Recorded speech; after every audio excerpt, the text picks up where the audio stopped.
The story of how women won the vote is a story of heroism, it's a story of sacrifice, and it's a story of triumph over adversity. And it's a story that continues to resonate right down through to our own time.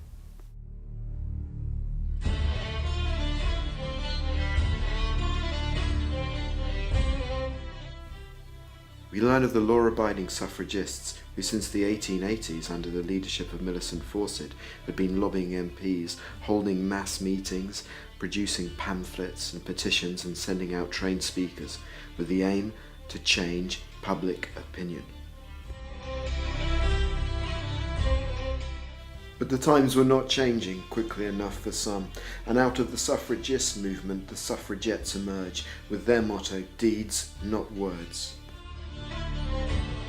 These included Emily Davison, who gave her life for her cause at the 1913 Epsom Derby.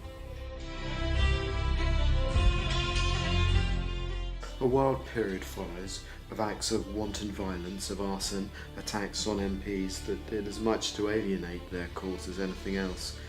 But the suffragettes continued to grab the headlines. How effective they were is a matter for great debate.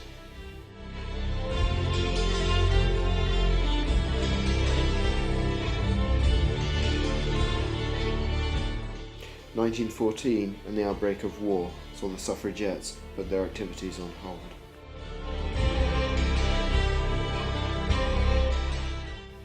Women replaced men swallowed up by the war and worked in a great variety of fields. They worked as conductors on trams and buses, taxi drivers in the police, as dock workers, shop assistants, typists and secretaries. By July 1917, nearly 750,000 women were working in government offices alone.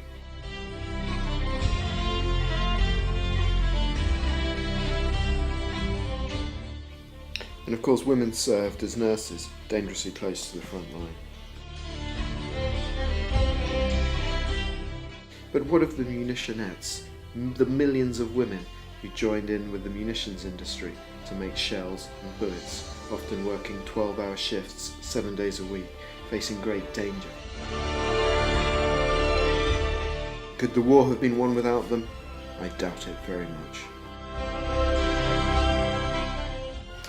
But this doesn't mean that's why women won the vote. The war just sped up social changes that had been happening since the mid-19th century. And we should really discard the traditional view of historians, which states that women were just given the vote as a thank you for their war effort. And if the war was changing attitudes, it was also changing politics. Out with the old guard, with Asquith, the anti-women's suffrage Prime Minister, and in with the Welsh dragon, David Lloyd George. Or maybe Parliament was more moved to act by events abroad.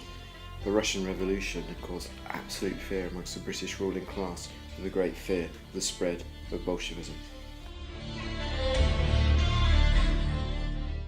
In Britain, as the cradle of democracy and the mother country of the largest empire the world had ever known, was seen to be falling behind in terms of giving women the vote.